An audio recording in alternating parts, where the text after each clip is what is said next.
Random House Audio presents The House by Danielle Steel. Read for you by Erik Singer.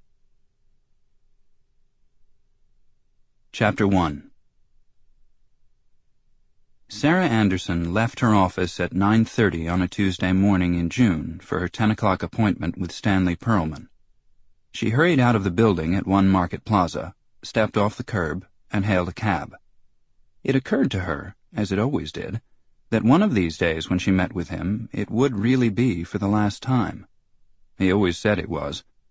She had begun to expect him to live forever, despite his protests, and in spite of the realities of time.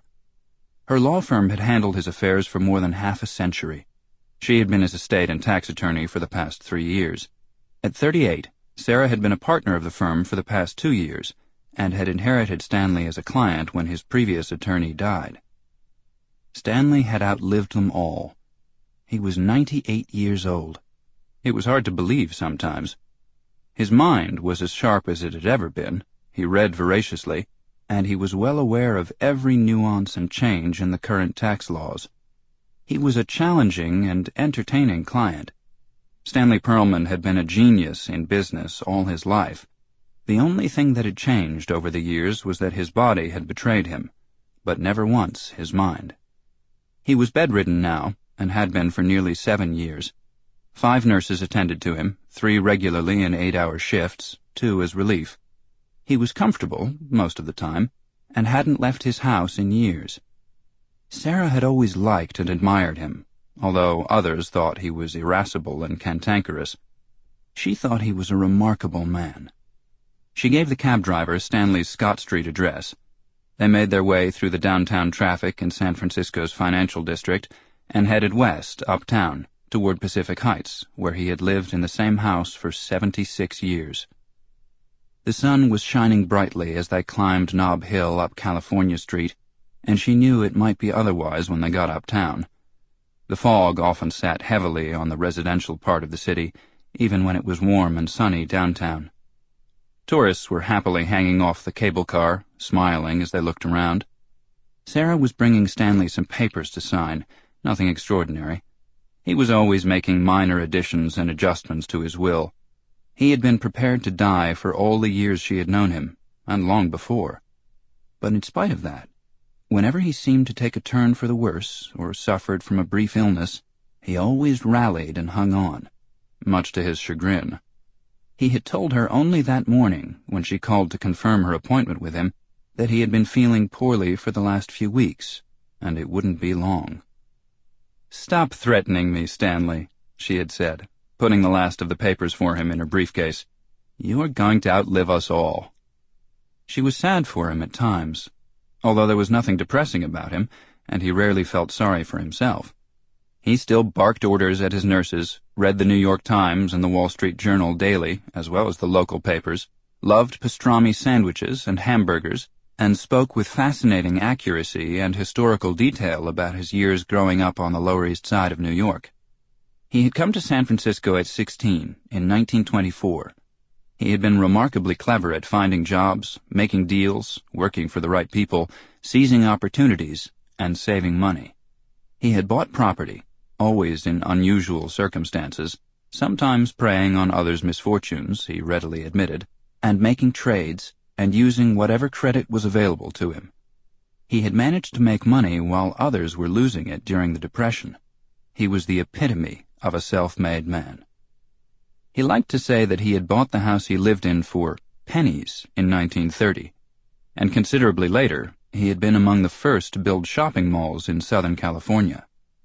Most of his early money had been made in real estate development, trading one building for another, sometimes buying land no one else wanted, and biding his time to either sell it later or build office buildings or shopping centers on it.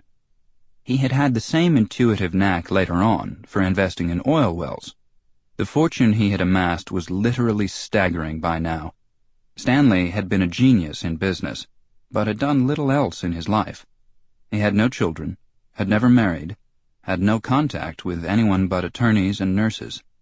There was no one who cared about Stanley Perlman, except his young attorney, Sarah Anderson, and no one who would miss him when he died, except the nurses he employed. The 19 heirs listed in the will that Sarah was once again updating for him, this time to include a series of oil wells he had just purchased in Orange County after selling off several others, once again at the right time, were great-nieces and nephews he had never met or corresponded with, and 2 elderly cousins who were nearly as old as he was, and whom he said he hadn't seen since the late 40s, but felt some vague attachment to. In truth, he was attached to no one, and made no bones about it. He had had one mission throughout his lifetime, and one only, and that had been making money. He had achieved his goal. He said he had been in love with 2 women in his younger days, but had never offered to marry either, and had lost contact with both of them when they gave up on him and married other men, more than 60 years ago. The only thing he said he regretted was not having children. He thought of Sarah as the grandchild he had never had, but might have if he had taken the time to get married. She was the kind of granddaughter he would have liked to have. She was smart, funny, interesting, quick, beautiful, and good at what she did. Sometimes, when she brought papers to him, he loved to sit and look at her and talk to her for hours.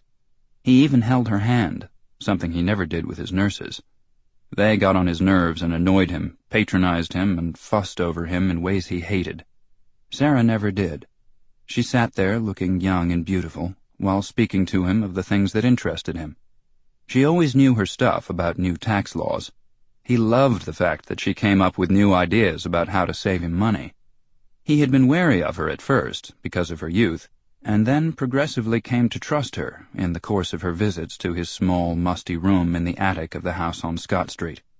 She came up the back stairs, carrying her briefcase, entered his room discreetly, sat on a chair next to his bed, and they talked until she could see he was exhausted. Each time she came to see him, she feared it would be the last time, and then he would call her with some new idea, some new plan that had occurred to him, something he wanted to buy, sell, acquire, or dispose of, and whatever he touched always increased his fortune. Even at 98, Stanley Perlman had a Midas touch when it came to money. And best of all, despite the vast difference in their ages, over the years she'd worked with him, Sarah and Stanley had become friends. Sarah glanced out the window of the cab as they passed Grace Cathedral at the top of Nob Hill, and sat back against the seat, thinking about him. She wondered if he really was sick, and if it might be the last time. He had had pneumonia twice the previous spring, and each time, miraculously, survived it. Maybe now he wouldn't. His nurses were diligent in their care of him, but sooner or later, at his age, something was going to get him. It was inevitable, although Sarah dreaded it. She knew she'd miss him terribly when he was gone. Her long dark hair was pulled neatly back, her eyes were big and almost cornflower blue. He had commented on them the first time he saw her, and asked if she wore colored contact lenses. She had laughed at the question and assured him she didn't. Her usually creamy skin was tan this time, after several weekends in Lake Tahoe. She liked to hike and swim and ride a mountain bike. Weekends away were always a relief after the long hours she spent in her office. Her partnership in the law firm had been well earned. She had graduated from Stanford Law School, magna cum laude, and was a native San Franciscan. She had lived here all her life, except for the 4 years she spent as an undergraduate at Harvard. Her credentials and hard work had impressed Stanley and her partners. Stanley had grilled her extensively when they met, and had commented that she looked more like a model. She was tall, thin, athletic-looking, and had long legs that he always silently admired. She was wearing a neat navy blue suit, which was the kind of thing she always wore when she visited him. The only jewelry she wore was a pair of small diamond earrings that had been a Christmas gift from Stanley. He had ordered them by phone for her himself from Neiman Marcus. He was not usually generous. He preferred to give his nurses money on holidays, but he had a soft spot for Sarah, just as she had for him. She had given him several cashmere throws to keep him warm. His house always seemed cold and damp. He scolded the nurses soundly whenever they put the heat on. Stanley preferred to use a blanket than be what he thought of as careless with his money. Sarah had always been intrigued by the fact that he had never occupied the main part of the house, only the old servants' rooms in the attic. He said he had bought the place as an investment, had always meant Sample complete. Ready to continue?